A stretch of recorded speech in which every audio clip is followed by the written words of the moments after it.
Welcome back to the YouTube channel. On today's episode, we'll talk about the Malik Monk 3-team trade between the Pistons, Kings, and Warriors, what's going on there, and all the updates surrounding that. We'll talk about some front court options the Pistons could sign to vet minimums to help out at the 4, and we'll wrap up with some EuroBasket chat. So let's get to it.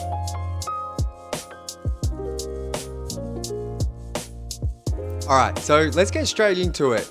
Let's talk about this Malik Monk 3-team trade. Yesterday, I dropped a video late last night for my friends over in the US, breaking down the 3-team trade between the Warriors, Kings, and Pistons that would have Detroit land Malik Monk. The Kings would get Dennis Schroder, I should say, Jonathan Kuminga, and the Warriors would land Devin Carter, a promising second-year player, and I believe Dario Saric. Now, I'm not going to go into the deal too much, but the update here is that the Warriors are essentially the ones holding up the deal. They are trying to make sure they get good value back for a former lottery pick, a number 7 overall pick in Jonathan Kuminga. They're the ones that sounds like are holding this up. They're weighing up all their options with Kuminga. They still might want to bring him back. Brett Siegel from Clutch Points reported that the deal didn't really ever get too close to being completed last night due to the Warriors and them fielding all options for Kuminga. And like I just said, trying to see if they want to actually bring him back. It also sounds like the Pistons might be looking to, if the Kuminga deal falls through, potentially open this up and with the Kings and bring in a third team. And we'll talk about a player I know you've all been asking about who could fill that front court need in just a moment and how that trade would look. But I think it's just worth quickly going over if this deal falls through, if the 3-team trade between these three don't happen. The options are the Pistons can still complete a clean sign and trade with the Kings for Malik Monk because Monk comes under that $22 million annual salary. They can bring Monk back, Schroder straight out. Schroder, I'll get it right, I promise. And that deal can be done. So the reason the Kings are obviously incentivized to loop in the 3-team trade here and won't want to agree to that, outside of maybe the Pistons not wanting Monk as much, but the reason they want the 3-team trade is because they're huge on Jonathan Kuminga. So they're going to try and keep this 3-team trade alive for as long as they can to land Kuminga. But on Detroit's half, they also, whilst it appears with this deal there is a reignited interest in Malik Monk, Brett Siegel from Clutch Points also reported that the Pistons are also looking for other ways to expand this deal. So that is still an option. So option 1 is the Pistons can still complete a clean sign and trade with the Kings for Malik Monk. Got a little thumbs up there. Option 2 is the Pistons can expand this deal to a 3-team trade, and we'll talk about another potential example in just a moment. And option 3 is, and this is also likely, and Pistons fans should prepare themselves for this just a little bit. The Pistons could not complete any trade, let Dennis Schroder walk, and because they're operating as an over-the-cap team, they can take in a $14.3 million trade exception into next season, which they can use, they have to use before the next season's trade deadline in February. So I had a look at teams with salary cap space next year, but obviously because we're in the middle of free agency, it's hard to get a gauge. But the Pistons could, in theory, use that trade exception as a part of a bigger trade where they could use that $14 million and add on players' salary. So let's, for the sake of it, say for some reason they want to trade Marcus Sasser and Ron Holland in a deal. Sasser and Holland's salaries, I think, together equal around $10 million plus the $14 million. You can put that together and trade that to another team to bring back a player worth $24 million. So that's how the trade exception works. They'd have to use it before the trade deadline next season. But they're the options where we're at. So the other important thing to remember with this Malik Monk deal is whilst the talks might have stalled a little bit, nothing really has to happen until July 6th. So I believe by the time this is dropping, it's July 3 or 4, wherever you are in the world. So we spoke about this with Kyle on the live stream a day ago. Like, whilst the trade chat has heated up with the sign and trade for the Pistons last night, there's still very likely this doesn't get done until July 6th because there's no real rush to, and, you know, teams like the Kings want to make sure this deal works 100% for them before they commit to it. Everyone's trying to make sure their leverage is in the right spot to help them the most. And that's obviously when you have multiple teams involved, it's going to take longer. And these deals don't have to be done until July 6th, the sign and trade type thing. So just another thing to remember. But let's get to a player I know everyone's been asking about. And this is a realistic option that could happen, is the Pistons adding John Collins. So how this would work is the Pistons, Kings, and Jazz would have to pull off a 3-team trade. I'm not exactly sure what the Jazz would take back, but I assume they might want some sort of player. Maybe they want Marcus Sasser or Bobi Klintman from the Pistons, because in order for the Pistons to bring back John Collins' salary, they're going to have to... John Collins, I think, makes around 25, 26 million. So he's 3 to 4 million over that 22 million the Pistons can bring back for Schroder leaving. So they would have to add on Marcus Sasser and maybe Bobi Klintman. Now, I'm not sure if you're comfortable with doing that. I'm not even sure if I am, but I think those are the contract-wise how it can work for them to bring back Collins in this potential 3-team trade.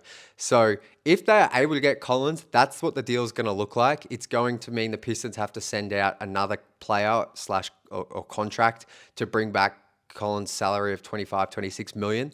But look, if we just quickly talk about how Collins would fit, I mean, I would think he'd be I still think he's a backup for. I don't think you're starting him ahead of Tobias. I think Tobias is the veteran leader on this team. I thought Tobias was really good last season. If you look at the counting stats and don't watch the games, then sure, you might come back at me. But the advanced numbers, the on-off numbers with him are exceptional. I thought he handled Cat pretty well in the playoffs, and he had some big offensive games in the playoffs. 20-point first half, I think, in game 1.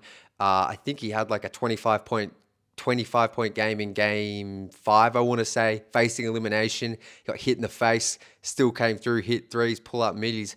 I think Tobias keeps that spot. But John Collins, you would have him as your backup 4, small ball 5. Say Stu's out for a few weeks with, an injury he might pick up. If Jalen Duren's out, you can play John Collins as a backup 5. You got Big Ball Paul there with some optionality too, of course. But I think John Collins, in theory, can stretch the floor. He's athletic. I think bringing him off the bench would be exceptional. Maybe he starts if Tobias, he would start if Tobias is out. And I think that backup for front court hole that we keep talking about, it would be sorted. And I think maybe Collins, if he performs really well, maybe he is your starting 4 of the future. I probably lean towards no. But you never know. He could come into a revitalized role with the Pistons, where we're a playoff team. He could get that spark back that he had at Atlanta before he went to the Jazz on a rebuilding team. And maybe he is the starting 4 of the future. Not every player in every position has to be like that, high lottery pick that we're kind of blessed to have right now with like Duran, Cade, Ivy, Asar. Like, there's going to be players in your starting group that, you might, when your team acquire them, they don't seem like the sexy name, but they fill that role perfectly. And John Collins, maybe he could be that. So that's my thoughts on John Collins. Let me know your thoughts on that. I think, honestly, if the Pistons come out of this with Collins or Monk, I'm going to be happy either way, because I think Collins probably feels a more desperate need for this roster in terms of what they need next year, but Monk's probably the more talented player, and I think he gives you a lot more diverse scoring. So I think either player really help. We'll see what happens. I will keep you posted for sure. And look, I think we'll save it for another video if the deal officially falls through on like some of the other names the Pistons can work in for a trade. But I think Collins was worth spending a few minutes on because that's actually a realistic target for the team. Moving on. Let's say the Pistons, they do the Malik Monk trade, and that goes through and they bring in another guard. We spoke about Monk's fit on the team last video, so go watch that if you want to hear my thoughts there. But if the Pistons bring Malik Monk in, they're still going to have that huge hole at the backup 4 position. These are just 2 to 3 names that are left as free agents that the Pistons could sign as free agents to a vet minimum. So you can sign players to vet minimums, I believe. Like, you can go over the cap to add these players. Don't quote me on that. But if they bring back Monk, they can still go and get these guys on vet min. So the Pistons, Evan Sidery, who I don't know if this was an actual report or just putting 2 things together, but the Pistons are a team to watch for Chris Boucher, who's been with the Raptors his whole career. He's like 6'9", I want to say, real lengthy, type of big man backup four. He's probably a true power forward now. He's very slim, so he's a decent shot blocker, but he's not the best like rebounding presence, interior presence, but he can shoot it. Last year on 4 attempts a game, shot 36% from 3, averaged 10 points, 5 boards, only 17 minutes. So he's a productive guy that comes in, makes plays, make buckets. I remember in a game last year against the Pistons in Detroit, he hit a lot of threes, unorthodox kind of release, but he makes it work for the most part. So that's a name to watch, and particularly because there is some interest there.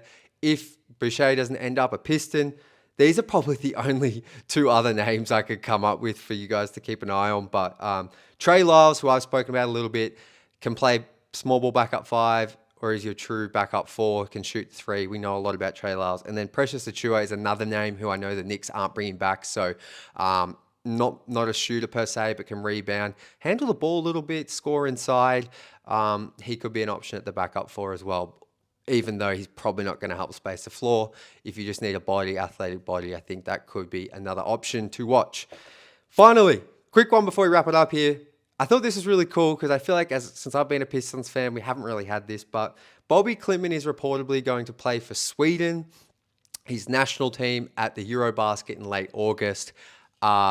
We would have, I believe Simone Fontecchio is playing for Italy, but he's not on the team anymore. So Bobi sounds like the only Piston. Dennis Schroder, who would have been another Piston, keep an eye on. He's playing for Germany, of course, with, I believe, the Wagner brothers in Mo and Franz. Larry Markkinen will be playing for Finland. Jonas Valanciunas and Domantas Sabonis, Lithuania, and then Kristaps Porzingis for Latvia. They're just some of the names. But I think this will be really fun for us as fans to watch in late August, watch one of our guys. I haven't looked at the Swedish team too deeply, but I assume Bobi will definitely get minutes at some point. I'm not... Obviously, Jonas Jerebko is a famous Swiss player who played for the Pistons, but he's obviously retired. So I haven't seen their roster, but I would assume Bobi will play. It'll be a nice little thing for us to watch, to tie us over in the offseason. So shout out to Bobi, wishing him the best of luck, and I'll be tuning into those games where I can and bringing you guys coverage. But that's going to do it for today's show, guys. Let me know your thoughts on some of these moves, where the team's at. Loving the growth on the channel. I appreciate all the new subs, all the existing subs. Means so much to me to see this thing picking up some steam, and I hope you're enjoying the content. But until next video, as always, go Pistons.